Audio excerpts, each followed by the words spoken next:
तर्क संग्रह ग्रंथ में आज विचार शुरू हो रहा है हेत्वाभास, बराबर। तो सदहेतु और असदहेतु रूप से हेतु के दो प्रकार होते हैं।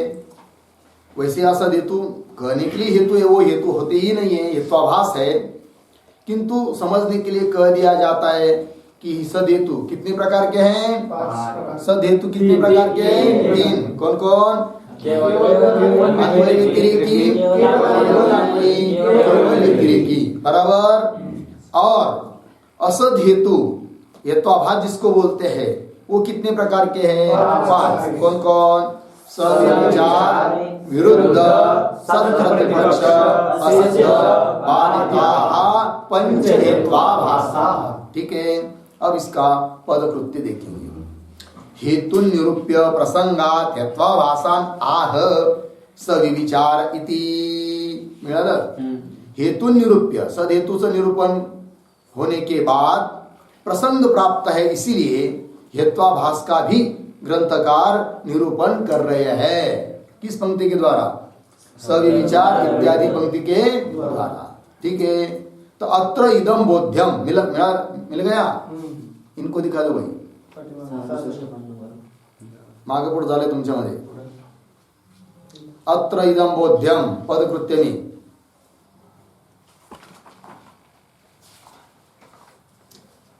मिला। चलो देखो, अत्र इदम बोध्यम, यहां पर इस बात को जानना चाहिए। क्या जानना चाहिए? तो समझा रहे हैं अन्वय व्यतिरेकी लिंगम तु पंच रूपोपन्नम सत स्वसाध्यम साधयितुम क्षमते। ठीक है, क्या कह रहे हैं कि भाई 3 सदहेतु बताए ना, अन्वय व्यतिरेकी, केवल अन्वयी, केवल व्यतिरेकी। उसमें से पहला जो है अन्वय व्यतिरेकी, ध्यान दीजिए कौन सा है? अन्वय व्यतिरेकी। वो अपना साध्य सिद्ध करता है, लेकिन 5 रूप से युक्त होकर। कितने रूप से युक्त होकर? 5 रूप से युक्त होकर ही वो अपने साध्य को क्या करता है? सिद्ध करता है। इतनी बात समझ में आई? अब वो 5 रूप कौन कौन है वो बताएंगे। तो 5 रूप से उपपन्न होता है कौन? अन्वय व्यतिरेकी। उसके बाद आता है केवल अन्वयी, वो 4 रूप से उपपन्न होता है। उसके बाद आता है केवल व्यतिरेकी, वो भी 4 रूप से युक्त होकर अपने साध्य को सिद्ध करता है।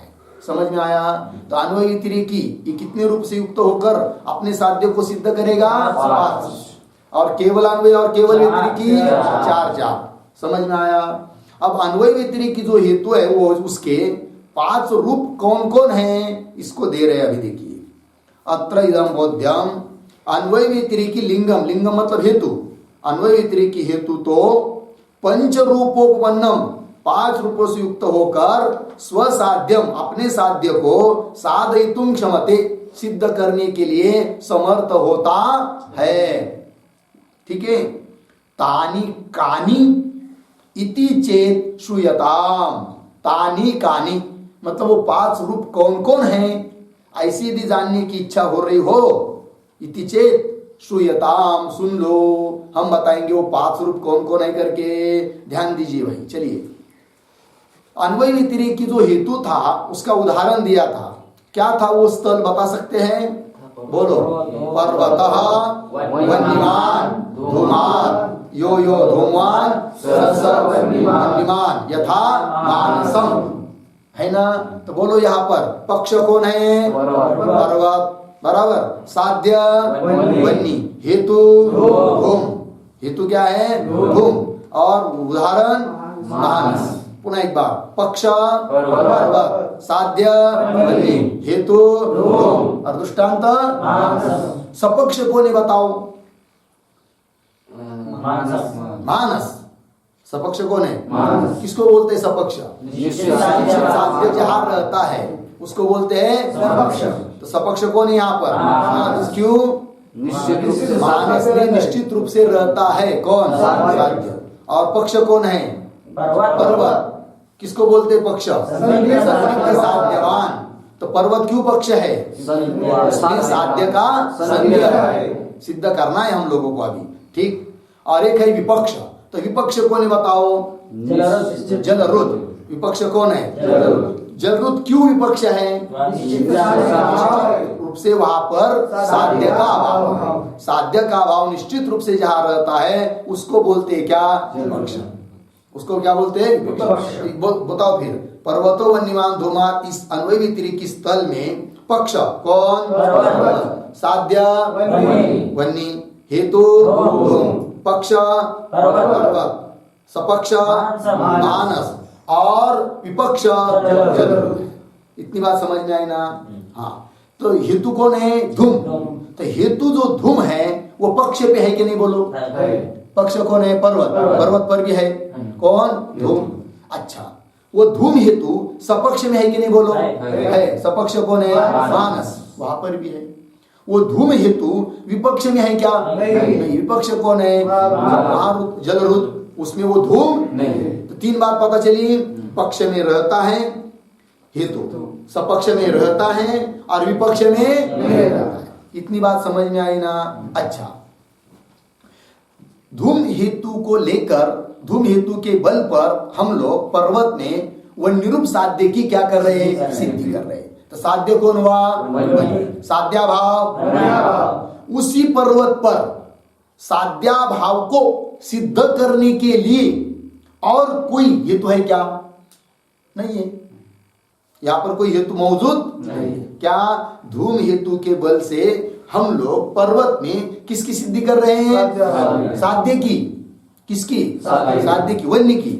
साध्य हुआ वन्य, साध्याभाव वन्याभाव को भी कोई सिद्ध करना यदि चाहेगा तो उसके लिए हेतु चाहिए। लेकिन ऐसा कोई हेतु है क्या वहां पर? नहीं है। अर्थात प्रतिस्पर्धी हेतु कोई दूसरा है क्या? नहीं है कि नहीं? प्रतिस्पर्धी जो हेतु होता है ना, मतलब इसके साध्य को सिद्ध कर, ये हेतु साध्य को सिद्ध कर रहा है और उस साध्य के अभाव को सिद्ध करने के लिए यदि दूसरा कोई हेतु रहेगा तो उसको बोलेंगे प्रतिपक्षी हेतु। सत प्रतिपक्ष बोलते हैं उसको, है कि नहीं? विरोधी हेतु, शत्रुरूप हेतु।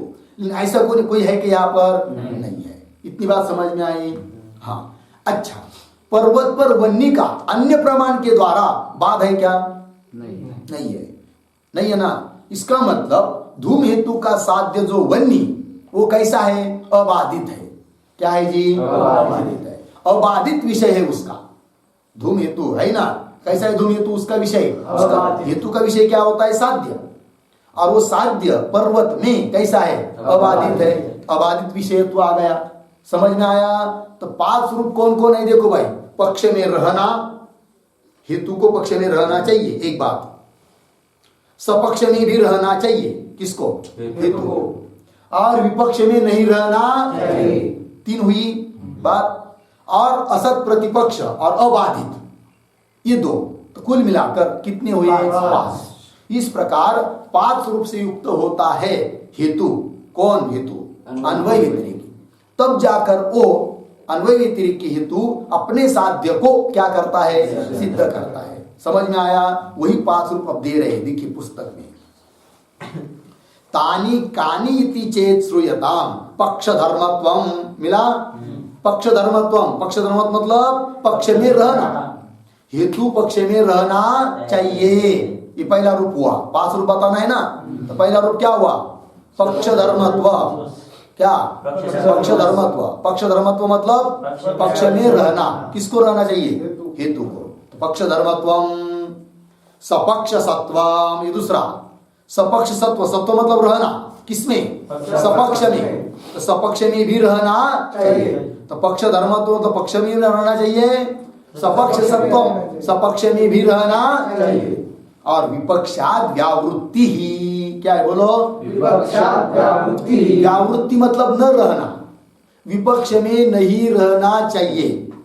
हेतु विपक्ष में नहीं रहना चाहिए, तो उसको क्या बोलेंगे? विपक्षाद व्यावृत्ति। कितने रूप हुए? तीन, है कि नहीं? पर्वतो वन्यमान धूमात, यहाँ का हेतु धूम हेतु अन्वय व्यतिरिक्त की हेतु है। उसको पांच रूप बताने हैं। तो पांच रूपों में से कितने रूप का विचार हुआ?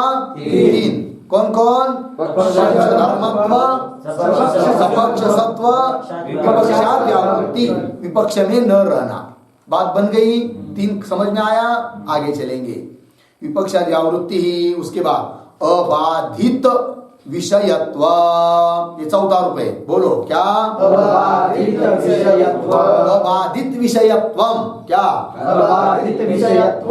ऐसा वो हेतु होना चाहिए, ध्यान दीजिए, ऐसा वो हेतु होना चाहिए कि उसका विषय बाधित नहीं होना चाहिए। समझ में आया? जैसे यहाँ का हेतु कौन है? धूम। और हेतु का विषय क्या होता है जी? साध्य। हेतु का विषय क्या होता है? साध्य। हेतु कौन है यहाँ पर? धूम। उसका विषय कौन हुआ? वन्नी। वो वन्नी पर्वत पे बाधित है क्या अबाधित है? अबाधित है। अबाधित विषय तो गया कि नहीं? फिर उसमें गया। अबाधित विषय वाला है हेतु कौन? धूम। इसलिए अबाधित विषयत्व ये विधर्म हो गया। समझ में आया कि नहीं? अब समझ लीजिए, ध्यान दीजिए। किसी ने अनुमान बनाया, वन्नी अनुष्णः द्रव्यत्वात्, बोलो वन्नी अनुष्णः द्रव्यत्वात्। पुनः एक बार बोलो, वन्नी अनुष्णः द्रव्यत्वात्। पक्ष वन्नी है कि नहीं? अनुमान सुनते ही तुरंत बटन लाइट लगनी चाहिए। क्या? पक्ष कौन, सपक्ष कौन, विपक्ष कौन, साध्य कौन, हेतु कौन, आदि आदि। ठीक है? अनुमान इसलिए डबल बुलाया, हो सकता है किसी के लाइट देरी से लग रहे हो, इसलिए दोबारा बुलाया। तो बोलो एक बार पुनः, वन्नी अनुष्णः द्रव्यत्वात्। पक्ष वन्नी बराबर, साध्य अनुष्णत्व। साध्य क्या है? अनुष्णत्व। और हेतु क्या है? द्रव्यत्व। द्रव्यत्व हेतु का साध्य क्या है? अनुष्णत्व, है कि नहीं? लेकिन और पक्ष कौन है? वन्नी, है कि नहीं? वन्नी पक्ष कौन है? वन्नी। अब बताइए, उस वन्नी में अनुष्णत्व को सिद्ध करने के लिए कौन हेतु दिया? द्रव्यत्व। तो द्रव्यत्व हेतु का, ध्यान दीजिए, द्रव्यत्व हेतु का विषय जो साध्य है वो वहां पर पक्ष पर, वन्नी पर बाधित है क्या अबाधित है? बाधित है। वन्य अनुष्ण होता है कि उष्ण होता है? उष्ण होता है। और सिद्ध द्रव्यत्व हेतु क्या सिद्ध करने जा रहा है? अनुष्णत्व को। तो बाधित है कि नहीं? लोग बोलेंगे पागल हो गया, वन्य कोई अनुष्ण होता है क्या? हटाओ इसको, वन्य क्या होता है? उष्ण होता है। तो बाधित हुआ कि नहीं उसका साध्य? तो द्रव्यत्व हेतु कैसा हुआ? बाधित विषयत्व है। क्या? और हमको कैसा चाहिए? बाधित विषयत्व।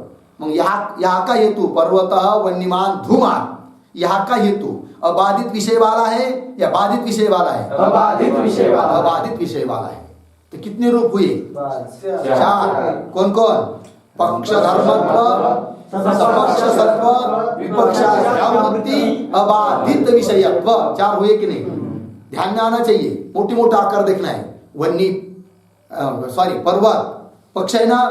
पक्ष कौन है? पर्वत। पर्वत में रहता है मानस घर में, सपक्ष वहां भी रहता है, जलरुद्र वहां नहीं रहता है कि नहीं? और अबाधित विषय है। तो 4 समझ में आया? याद करने की जरूरत नहीं है, थोड़ा सा चिंतन करना है, अंतर्मुख होकर देखना है तो सब समझ में आ जाता है। तो क्या क्या बोलो? नंबर 1 पक्ष धर्मत्व, नंबर 2 पक्ष सत्व, है कि नहीं? नंबर 3 विपक्षावृत्ति, और नंबर 4 अबाधित विषयत्व। 4 हुए। 5वां देखते हैं आगे। पंक्ति मिली, अबाधित विषयत्वम। आगे असत प्रतिपक्षत्वम च इति, है ना? असत प्रतिपक्षत्वम, ये 5वां रूप है। असत प्रतिपक्षत्व समझ में आया? ध्यान दीजिए, क्या है ये असत प्रतिपक्षत्व, है कि नहीं? शब्द ध्यान दीजिए, सत प्रतिपक्षत्व एक होता है। क्या? सत प्रतिपक्ष बोलिए। सत प्रतिपक्ष। सत प्रतिपक्ष किसको बोलते पता है? यदि कोई विरोधी हेतु खड़ा हो दूसरा, तो उसको बोलेंगे सत प्रतिपक्षी है, प्रतिस्पर्धी है, विरोधी है। समझ में आया कि नहीं? आमदार के लिए खड़ा हो गया, है कि नहीं? और दूसरा कोई है नहीं है, तो उसके लिए कोई प्रतिस्पर्धी नहीं है, ऐसा बोला जाता है। किंतु समझ लीजिए खड़ा है और उसकी बराबरी का दूसरा और दूसरे पक्ष का खड़ा हो चुका है चुनाव के लिए, तो उसको क्या बोलेंगे? ये हमारे प्रतिस्पर्धी है, अर्थात प्रतिपक्षी है, अर्थात विरोधी है, अर्थात सत प्रतिपक्षी है। समझ में आया कि नहीं? हाँ, तो इस प्रकार क्या होता है जी? सत प्रतिपक्ष भी होता है कहीं कहीं पर, लेकिन यहां पर मतलब पर्वतो वन्यमान धूमान, यहाँ का हेतु है कौन? धूम। उसका साध्य कौन है? वन्य। और उस वन्य के अभाव को सिद्ध करने के लिए यदि और कोई हेतु रहता तब बोल सकते थे धूम हेतु के लिए सत्प्रतिपक्षी है। धूम हेतु के लिए क्या? सत्प्रतिपक्षी है। किंतु धूम हेतु का साध्य जो वन्य, उसका अभाव वन्याभाव, उसको सिद्ध करने के लिए और कोई हेतु यहां पर नहीं है। इसका मतलब धूम हेतु कैसा हुआ? असत प्रतिपक्षी। क्या हुआ? असत प्रतिपक्षी हुआ। समझ में आया भाई पांच रूप? चलो कौन कौन? नंबर 1 पक्ष सत्व, सपक्ष सत्व, विपक्षावृत्ति, अबाधित विषयत्व, असत प्रतिपक्ष, असत प्रतिपक्षत्व। बात समझ में आया ना? देखिए वही पुनः पढ़ता हूं। पक्ष धर्मत्वम, सपक्ष सत्वम, विपक्षाव्यावृत्ति, अबाधित विषयत्वम, असत प्रतिपक्षत्वम च इति। मिल गया ना? आगे चलेंगे। आगे देखिए, बोलेंगे भाई अबाधित विषयत्व, इसका अर्थ हमको समझ में नहीं आ रहा है, जरा अर्थ समझाओ ना। तो पदकृत्यकार उस अबाधित विषयत्व इस पद को समझा रहे हैं, क्या है वो करके। अबाधित, पंक्ति देखिए, अबाधित साध्य रूप विषय यस्य तत्तथोक्तम। बोलो, अबाधित साध्य रूप विषयो यस्य तत्तथोक्तम तस्य भावः तत्वम्, तस्य भावः तत्वम्। ठीक, ध्यान दीजिए, अर्थ समझ लीजिए। अबाधित साध्य रूप विषय यस्य, अबाधित है, बाधित नहीं है, अबाधित है कौन? साध्य रूप विषय यस्य, जिसका, यस्य जिस हेतु का, है कि नहीं? तत्तथोक्तम, उस प्रकार का वो हेतु, उसको बोलेंगे अबाधित विषय। तस्य भावः, उसको भाव में बोलेंगे अबाधित विषयत्व। क्या? अबाधित विषयत्व। समझ में आया जी? अबाधित विषयत्व मतलब क्या? जिसका साध्य रूप विषय बाधित नहीं है, अन्य प्रमाण के द्वारा बाध नहीं है, उसको बोलेंगे क्या? अबाधित विषयत्व। जैसे बाधित विषयत्व का उदाहरण दिया था, वन्य अनुष्ण द्रव्यत्व, वहां का जो हेतु है द्रव्यत्व, वो कैसा है? बाधित विषय वाला है। और हमको कैसा चाहिए? बाधित विषय वाला चाहिए। बात समझ में आई ना? चलिए फिर, अबाधित साध्य रूप विषय यस्य तत्तथोक्तम तस्य भाव तत्वम। तत्व मतलब अबाधित विषयत्व। हो गया ना? आगे चलिए, आगे क्या है बोलो? एवं साध्याभाव साधकम हेतुवन्तः। हाँ पढ़ो एक बार। एवं साध्याभाव साधकम हेतुवन्तः यस्य प्रतिपक्षे उच्यते। हाँ लग गया जी। एवं साध्याभाव साधकम हाँ हेतुवन्तरं यस्य प्रतिपक्षे उच्यते। हाँ देखिए भाई, सत प्रतिपक्ष के लिए उदाहरण समझाता हूं, आप ध्यान दीजिए। अनुमान है शब्द नित्य श्रवणत्वात्। बोलो, शब्द नित्य श्रावणत्वात्। क्या क्या? शब्द नित्य श्रावणत्वात्। ठीक। पक्ष शब्द, साध्य नित्य नित्यत्व, नहीं था के मानवान तो जोड़ी साध्य जानी। कल बताया था ना, यहाँ पर वान मान है क्या? नित्य है, तो जोड़ दो तो नित्यत्व। साध्य क्या है? नित्यत्व। पक्ष शब्द, श्रावणत्व। पक्ष शब्द, शब्द, साध्य नित्यत्व। हेतु श्रावणत्व, हेतु श्रावणत्व, पक्ष शब्द, शब्द और साध्य नित्यत्व। स्थल शब्द नित्य श्रावणत्व, ये स्थल है। एक ने अनुमान बना दिया, ठीक है। उसके पास दूसरा बैठा हुआ था, उसने भी एक अनुमान बना दिया। क्या अनुमान बना दिया उसने? शब्द अनित्य कार्यत्वात्। बोलो, शब्द अनित्य कार्यत्वात्। और एक बार, शब्द अनित्य कार्यत्वात्। पक्ष शब्द साध्य अनित्यत्व। साध्य क्या है? अनित्यत्व। और हेतु कार्यत्व। इतनी बात समझ में आई ना?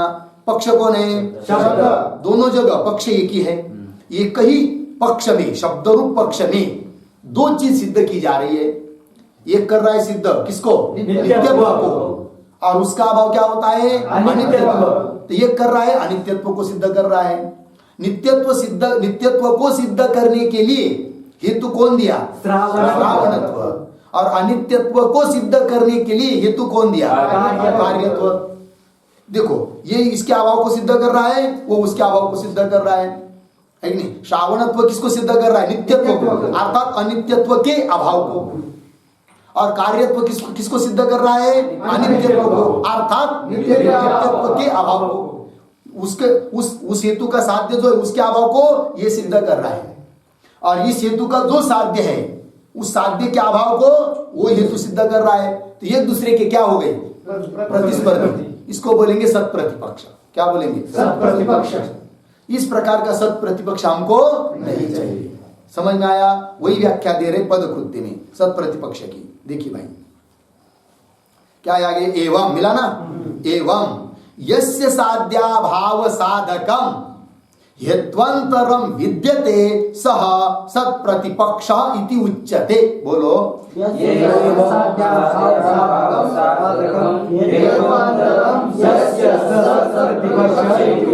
हाँ, सत प्रतिपक्ष किसको कहते हैं उसकी व्याख्या है।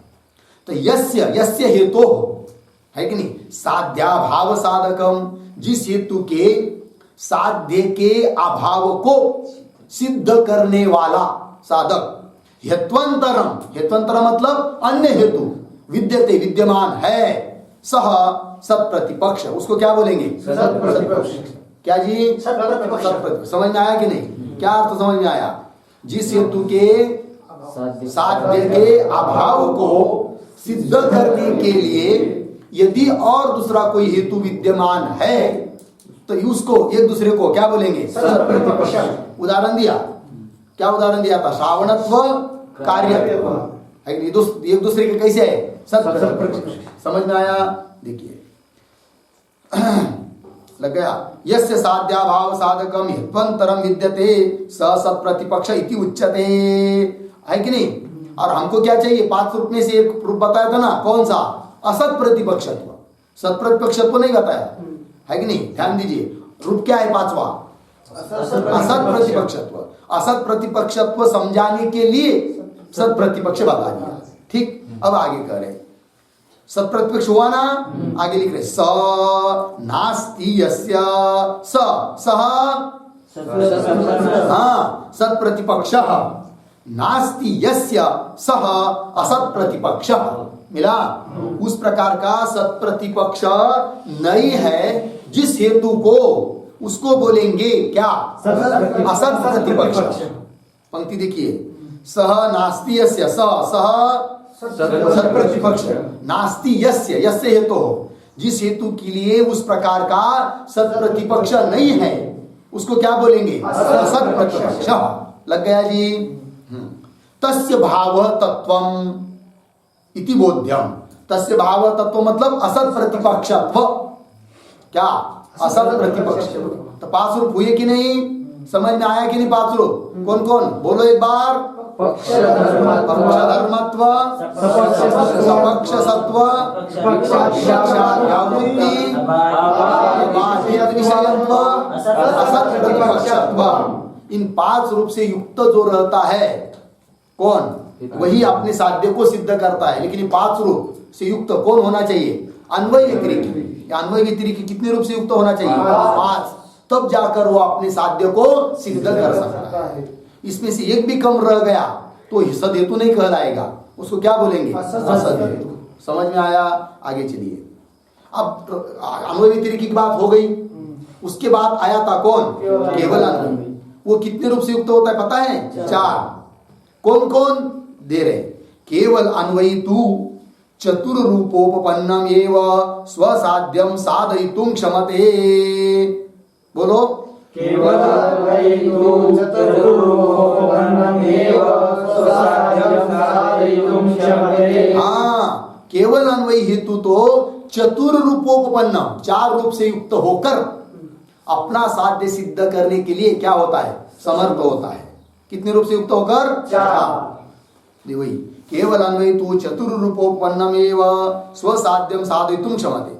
बोलेंगे 4, फिर ये कौन नहीं उसमें? तो बताओ। लिख रहे तस्य विपक्ष विपर्ययेन तद व्यावृत्ति विपर्ययात्। बोलो।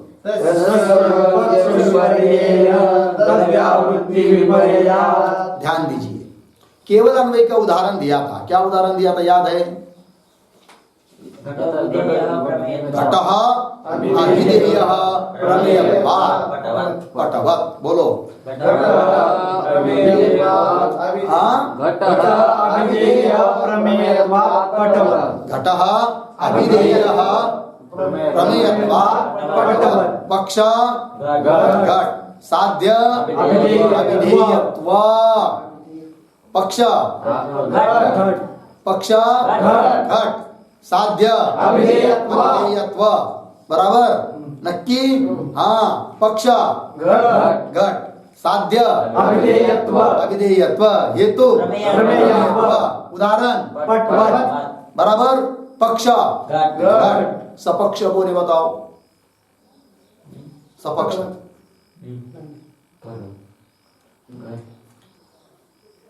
सपक्ष किसको कहते हैं? निश्चित साध्यवान सपक्ष। साध्य निश्चित रूप से कहा रहता है, उसको खोजना है, बस हो गया काम। साध्य क्या है? अभिधेयत्व। कहा रहता है निश्चित रूप से। तो उदाहरण कोई तो होगा नहीं कदा, कोई नाम लेकर बताना पड़ेगा ना। हो सकता है मठ भी है, पट भी है कि नहीं? पट है कि नहीं? तो सपक्ष कौन हुआ? पट। और पक्ष कौन है? घट। क्या गड़बड़ है, समझ नहीं आ रहा है क्या? स्थल क्या है बोलो? घटः अभिधेयः प्रमेयत्वात् पटवत्। पक्ष घट, साध्य अभिधेयत्व। अभिधेय तो अर्थ बता दिया है, शब्द शक्यत्वम अभिधेयत्वम, ठीक। और हेतु प्रमेयत्व। बराबर है कि नहीं? हेतु कौन है? और दृष्टांत क्या है? पक्ष घट, है कि नहीं? और सपक्ष कौन है? पट। किसको बोलते सपक्ष? निश्चित साध्य पट, है कि नहीं? है ना? वहां पर भी हेतु रहता है कि नहीं? प्रमेयत्व हेतु। तो प्रमेयत्व हेतु कहाँ रह रहा है? पक्ष में रह रहा है। पक्ष कौन है? घट। और कहाँ रह रहा है? सपक्ष में। बराबर, पक्ष समझ में आया, सपक्ष समझ में आया। बराबर। विपक्ष कौन है बताओ? विपक्ष किसको कहते हैं? निश्चित साध्य अभाव। साध्य क्या है?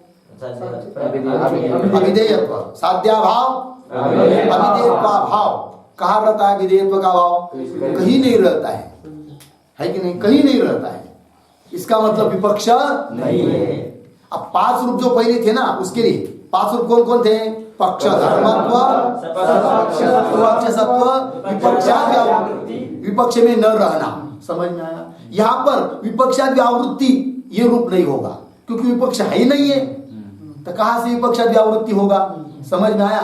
तो केवल अन्वयी जब बताना है तो 4 रूप से युक्त है, उसमें से एक वजह हुआ 5 में से। कौन सा? विपक्षाद व्यावृत्ति। समझ में आया? क्योंकि विपक्ष का ही अभाव है तो विपक्षाद व्यावृत्ति नहीं बनेगा।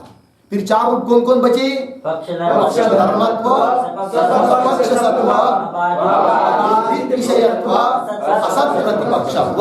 इन 4 रूप से युक्त होकर अपना साध्य सिद्ध करने के लिए समर्थ है। कौन? बात समझ में आई ना? पंक्ति देखिए भाई। केवल अन्वय तो चतुर्रूपोपन्नम एवं स्वसाध्यम साधयितुम क्षमते। तस्य शाबाश। केवल अन्वय न, केवल अन्वय हेतु विपक्ष विपर्ययन। उसके लिए विपक्ष है ना? विपर्यय मतलब अभाव। विपक्ष विपर्ययेन अभावेन, विपक्ष अभावेन। विपक्ष का क्या है? उसके लिए अभाव है। अभाव होने से तद्व्यावृत्ति विपर्यया। तद्व्यावृत्ति विपक्षाद व्यावृत्ति भी, विपर्यय मतलब अभाव। तद्व्यावृत्ति विपक्षाद व्यावृत्ति, इस रूप का क्या हो जाएगा? अभाव। समझ में आया? तद्व्यावृत्ति विपर्यया। हो गया ना भाई पंक्ति? समझ में आया? कल पूछेंगे 4 रूप कौन से, ये कौन कम है, क्यों कम है, ठीक। चलिए अब रह गया तीसरा। कौन है तीसरा? केवल व्यतिरेकी। ठीक है ना? तो लिख देखिए आगे। केवल व्यतिरेकी तथा, क्या केवल व्यतिरेकी मतलब केवल व्यतिरेकी भी 4 रूप से युक्त होता है। कितने रूप से युक्त होता है? 4 रूप से। अब वो 4 रूप उसके कौन कौन है, यही है क्या? नहीं, थोड़ा बदल है। तो देखिए 4 रूप उसके कौन कौन है, ध्यान दीजिए। केवल व्यतिरेकी का उदाहरण क्या दिया था, याद है? पृथ्वी इतरेभ्यो विद्यते गंधवत्वात्। बोलो एक बार। पक्ष पक्ष साध्य इतरभेद हेतु गंध, बरोबर। पक्ष पृथ्वी, बरोबर। सपक्ष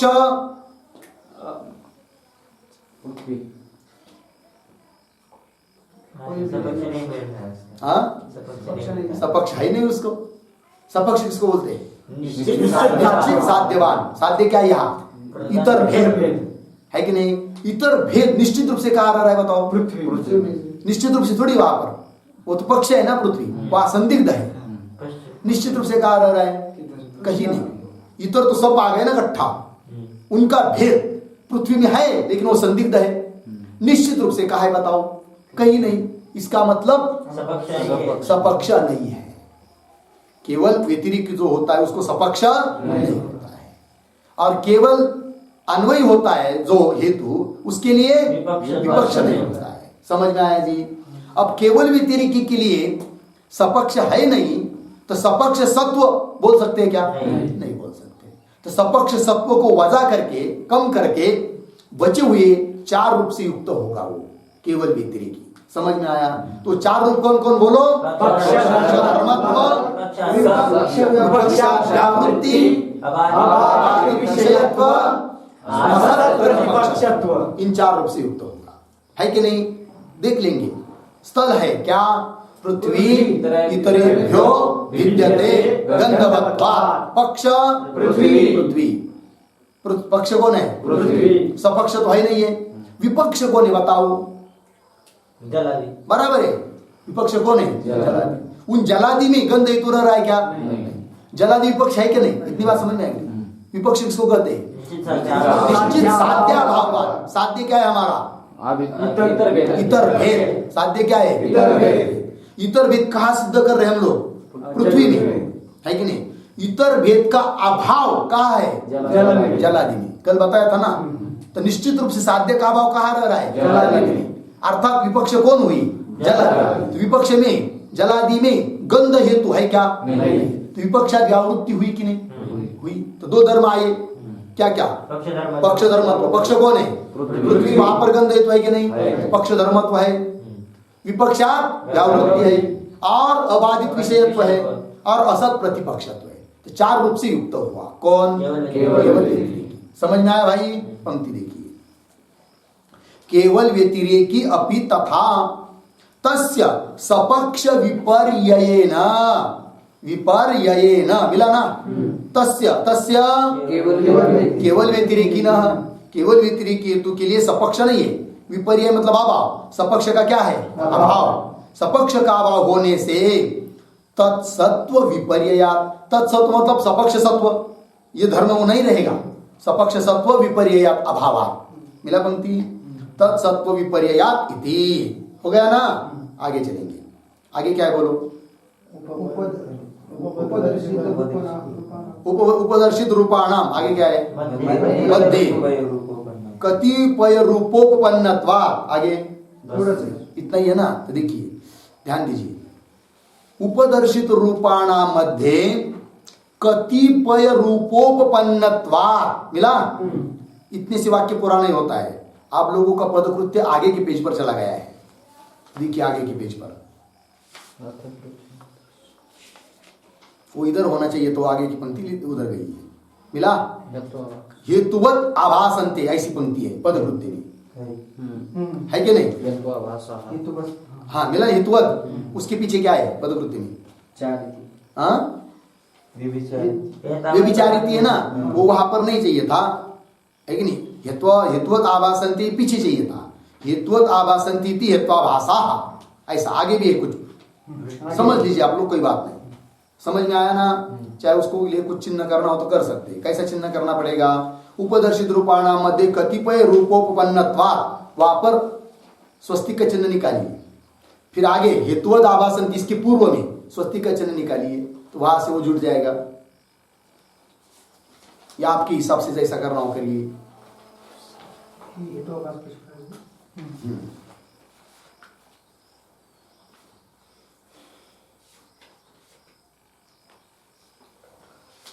हो गया ना? चलिए देखिए, उपदर्शित रूपाणाम मध्ये, मतलब अभी तो जो रूप दिखाए ना उनमें से, पंक्ति देखिए अभी, उपदर्शित रूपाणाम मध्ये कतिपय रूपोपन्नत्वात्। देखिए भाई ध्यान दीजिए, तो निर्णय हो गया। अन्वय व्यतिरेकी हेतु, अन्वय व्यतिरेकी हेतु 5 रूप से युक्त होना चाहिए। केवल अन्वयी 4 रूप से युक्त होना चाहिए, और केवल व्यतिरेकी 4 रूप से युक्त होना चाहिए। कभी कभी क्या होता है, ऐसा कोई हेतु आ जाता है, हेतु नहीं रहता है, वो हेतु की तरह दिखता है। हेतु की तरह क्यों दिखता है? कि इन रूपों में से कुछ रूपों से वो युक्त होता है, सभी रूपों से युक्त नहीं होता है, कुछ रूपों से युक्त होता है, इसीलिए उसको वो कैसा दिखता है? हेतु की तरह। लेकिन हेतु नहीं हो, क्या है फिर? यत्वाभास। क्या है वो? हेतु की तरह आभास, हेतु की तरह दिखने वाला। समझ में आया कि नहीं? जैसे कभी कभी क्या होता है, हम लोग दिंडी के लिए जाते हैं ना, तो वारकरी वारकरी पोशाक में होती ही है, धोती बीती रहती है, उपरनाश, पताका, तिलक आदि, है ना, नामस्मरण, वो सब अपने में रहते, परमार्थ करते हैं। और रात में सोने के बाद उसमें से एक उठता है, और दिन भर उसने देखा रहता है कि किसके जेब में कितने पैसे हैं, वो कहाँ सोता है और कहाँ रखता है, सब ध्यान रखता है। वो क्या समझून देता नहीं, सब नजर रखता है। और रात में 2 बज गया कि धीरे से उठता है, उसका पॉकेट निकाल लेता है और अपने पास रख लेता है, चोरी कर लेता है कि नहीं? फिर सुबह जाकर सब हल्ला हो जाता है कि चोरी हो गई, चोरी हो गई, चोरी हो गई। अब देखिए चोरी किसने की, बताओ? चोरी किसने की? नहीं, वारकरी कभी चोरी नहीं कर सकता। चोर ने चोरी किया है। चोरी किसने किया है? चोर ने किया है। लेकिन चोर समझ में नहीं आ रहा है कौन है करके। अब चोर है, चोर ने चोरी किया है, लेकिन समझ में नहीं आ रहा है। क्यों? वारकरी आभास हो गया। क्या? वारकरी का वेशभूषा धारण कर लिया। पूरा वारकरी नहीं है। यदि पूरा वारकरी रहता तो चोरी क्यों करता? लेकिन कुछ रूप ले लिया वारकरी के, धोती बीती पहन लिया, पताका धारण कर लिया, तिलक बिलक लगा दिया, माल बिल माला, और वो बड़ी माला पहन लिया। समझ में आया कि नहीं? अब वारकरी है क्या? नहीं। किंतु वारकरी की तरह दिखता है कि नहीं? उस प्रकार है तो चोर, लेकिन दिखता है वारकरी की तरह। क्यों? कुछ रूप से उत्पन्न हुआ है। समझ में आया कि नहीं? उस प्रकार यहां पर भी क्या सद हेतु के कितने कितने रूप होते तो बता दिया। और कहीं पर ऐसा कुछ हेतु आ जाता है, हेतु नहीं होता है, हेतु की तरह होता है, हेत्वाभास उसको बोलते हैं। क्यों उसको हेत्वाभास बोलेंगे? हेतु क्यों नहीं है वो? तो जितने रूप हमको चाहिए उतने रूप से वो युक्त नहीं, कुछ रूप से युक्त है, इसलिए वो हेतु की तरह दिखता है। समझ में आया? अब उसको हमको जानना है कि कौन होते हैं वो हेत्वाभास। समझ में आया? और हेत्वाभास इसलिए जानने हैं कि समझ लीजिए कहीं पर किसी ने हेतु देकर कहीं पर किसी चीज की सिद्धि करने का प्रयास किया, लेकिन सिद्धांत के लिए विरोध आ रहा है, फिर उसका खंडन करने के लिए मदद होनी चाहिए कि भाई तुमने जो हेतु दिया है ना वो गलत हेतु है। क्यों? वो हेतु नहीं है, हेत्वाभास है। फिर उसको हम लोग बता सकते हैं वो सविचारी है, विरुद्ध है, सत प्रतिपक्ष है, असिद्ध है, कि वहां बाधित है। नहीं समझ में आया है कि नहीं? जैसे पर्वतो वन्यमान, क्यों वन्य अनुष्ण द्रव्यत्वात्, किसी ने अनुमान कर दिया, प्रमाण है अनुमान, तो बोलेंगे देखो आप लोग वन्य उष्ण है, हमने वन्य में क्या सिद्ध कर दिया? अनुष्णत्व, हेतु है, द्रव्यत्व। और वन्य द्रव्य है कि नहीं? क्या इसमें वन्य द्रव्य है क्या? नहीं। तो द्रव्यत्व है कि नहीं वन्य में? तो द्रव्यत्व है, हेतु रह रहा है पक्ष में, तो हमने सिद्ध कर दिया वन्य में क्या? अनुष्णत्व। तो उसको बोल सकते हैं भाई पगले, पर्वतः सॉरी वन्य अनुष्ण द्रव्यत्वात्, यहाँ पर पंचम्यंत कर दिया, इसका मतलब हेतु हुआ, ऐसी बात थोड़ी है। वो तुम्हारा हेतु नहीं है, वो हेत्वाभास है। बोलेंगे कैसे, क्या हेत्वाभास है? अबाधित है वो। क्या है जी? सॉरी बाधित है। क्या है?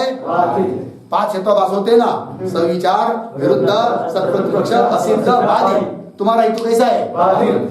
हेत्वाभास है वो साध्य सिद्ध नहीं कर सकता है। समझ में आया? चलिए आगे पंक्ति देखिए।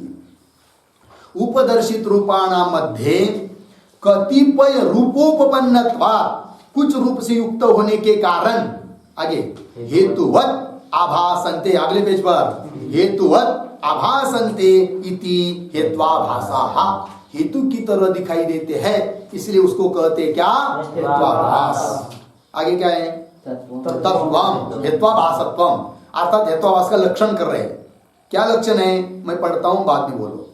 तत्वम हेत्वाभासत्वम अनुमिति तत्करणान्यतर प्रतिबंधक यथार्थ ज्ञान विषयत्वम हेत्वाभासत्वम। बोलो। अनुमिति तत्करणान्यतर प्रतिबंधक यथार्थ ज्ञान विषयत्वम हेत्वाभासत्वम।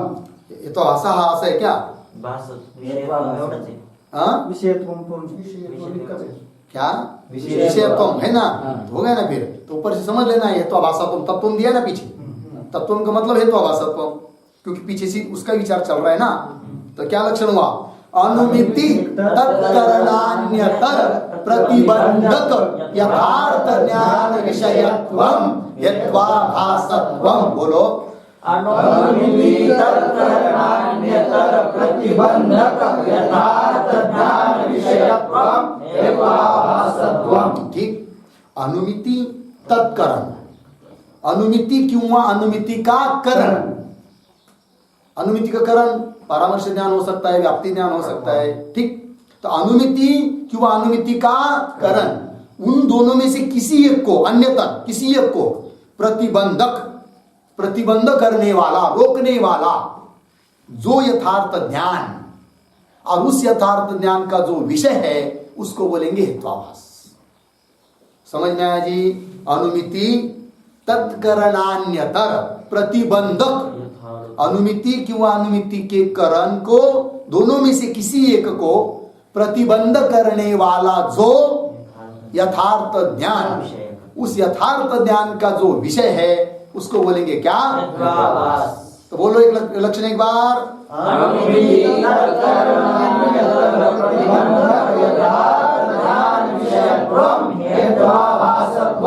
और एक बार।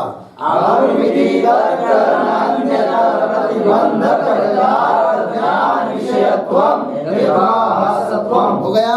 इस लक्षण को याद कीजिए, फिर इसका समन्वय उदाहरण रूप से 2-3 जगह करेंगे, लेकिन इसका विचार करेंगे हम लोग।